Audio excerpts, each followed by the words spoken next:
খবর রাখি।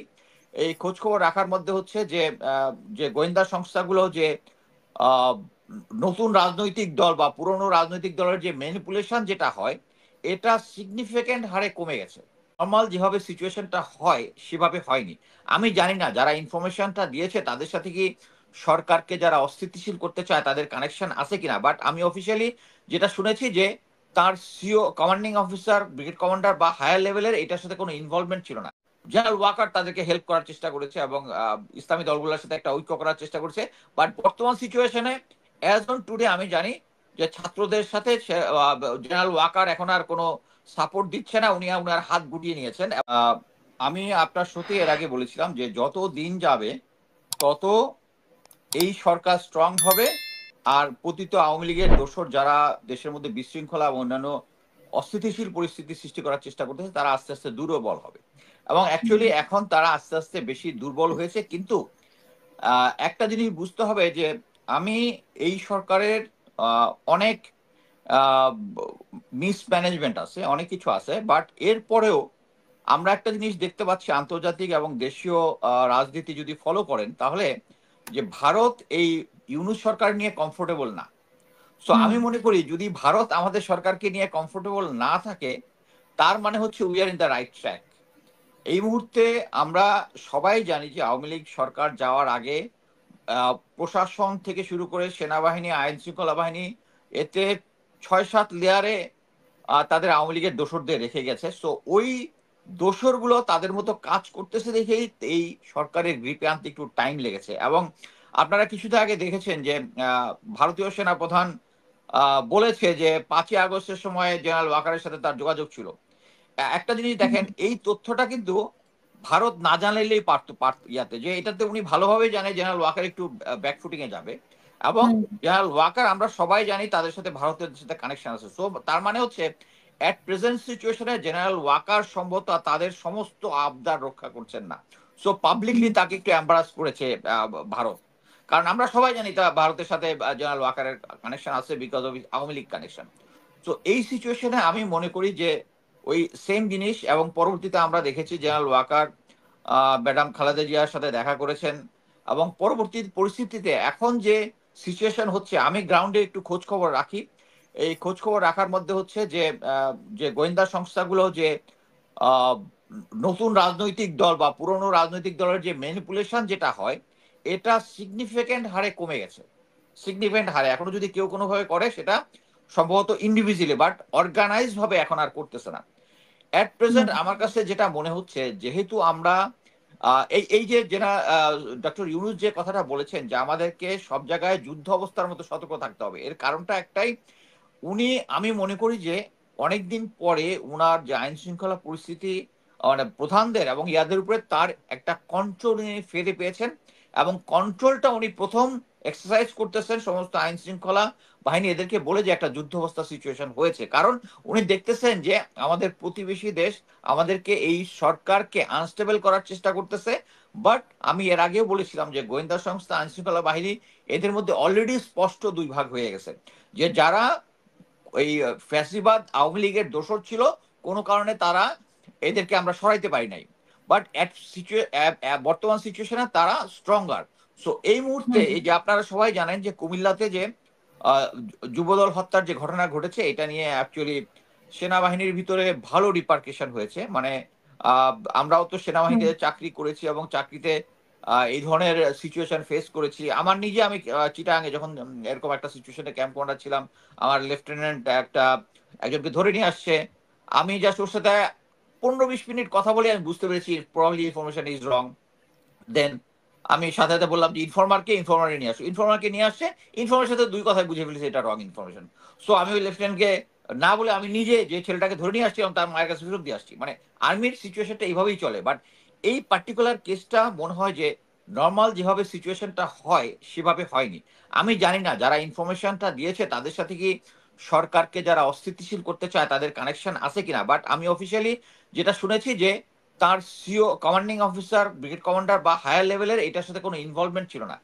তার এটার মধ্যে একটা দুইটা যে ইন্ডিকেশন করে, একটা হচ্ছে he got lack control over his ground, ওই ক্যাপ্টেনের উপরে তার সঠিক কন্ট্রোল ছিল না। যেটা আলটিমেটলি ফেট হয়েছে যে একজনকে এবং তাকে যেভাবে মারা হয়েছে, আমি সেনাবাহিনীতে এরকম নৃশংসভাবে মারার, কেউ কাউকে মেরেছে, হ্যাঁ অ্যাক্সিডেন্টাল ডেথ এরকম আরো অনেক আমি দেখেছি, বাট এরকম মেরে আপনি অ্যাক্সিডেন্ট ডেথ দেখতে পারেন কিন্তু বডির মধ্যে কোনো টাচ নেই, কিন্তু এটার মধ্যে আমরা তো হুম। দেখেছি যে যে জিনিসটা হয়েছে এটা অবশ্যই, এবং এটা আর্মির ভিতরে একটা চরম রিপারকেশন হয়েছে। আমি এমনও তথ্য জেনেছি যে আদারেস লেভেলের একজন মন্তব্য করেছে যে এইটার সাথে আগস্ট বিপ্লবের সাথে আহ, যায় না, আমরা সেনাবাহিনী যেটা করতেছি এটা ঠিক না, এটা সৈনিক লেভেল থেকে এই মন্তব্যটা এসছে। সো আর্মি এই ব্যাপারে খুব স্ট্রং ব্যবস্থা নিচ্ছে এবং তাকে সম্ভবত অলরেডি অ্যাটাচ করা হয়েছে, তার বিরুদ্ধে ব্যবস্থা নেওয়া হবে। বাট আমি মনে করি যে এই যে প্রফেসর ইউনুস যেটা বলেছেন, এই এই এই কথাটা উনার আরো 4-5 মাস আগে বলা উচিত ছিল। বাট আমি মনে করি এখন যত দিন যাচ্ছে প্রফেসর ইউনুসের তার আইন শৃঙ্খলা বাহিনী এর উপরে কন্ট্রোলটা হয়েছে এবং এই কন্ট্রোলটা উনি এখন বর্তমানে এক্সারসাইজ করছেন। এবং আমার আরেকটা কনসার্ন নিয়ে আমি বলতে চাই যে দেশের এই বর্তমান পরিস্থিতির ভিতরে যেটা সবচেয়ে ইম্পর্টেন্ট সেটা হচ্ছে আমরা শুধু জানতেছি যে ছাত্ররা একটা নতুন দল গঠন করবে, এত তারিখে করবে, এত তারিখের পরে করবে, দুইজন প্রথমে সরকার থেকে পদত্যাগ করবে, পদত্যাগ পরবর্তীতে করবে। জুনে আরেকজন করবে, বাট এখন পর্যন্ত কিন্তু কোনো করতেছে, মানে কোনো কিছু করতেছে না। আমি হুম। যেহেতু একটু খোঁজ খবর রাখি, সেটা যেটা জানলাম বর্তমানে আহ ওনার যে প্রফেসর ইউনুসের যে ফাউন্ডেশনটা আছে, এটা নামটা কি যেন একটা যে স্মৃতি ইউনুস ফাউন্ডেশন, জুলাই ইউনুস জুলাই ফাউন্ডেশন, স্মৃতি। হ্যাঁ হুম। কারেক্ট। এই ফাউন্ডেশনের অ্যাকচুয়ালি স্পন্সর করতেছে কয়েকটা নতুন রাজনৈতিক দল, এর মধ্যে এক্স মিলিটারি লিডারশিপ যেরকম আছে, সিভিলিয়ান আছে, ছাত্ররা আছে। বাট আমি বর্তমানে যেটা বিশ্বাস করি সেটা হচ্ছে আহ, বর্তমানে আওয়ামী লীগ গ্রাউন্ডে নাই এবং আমি আশা করি আগামী 15-20 বছর তারা গ্রাউন্ডে থাকতে পারবে না।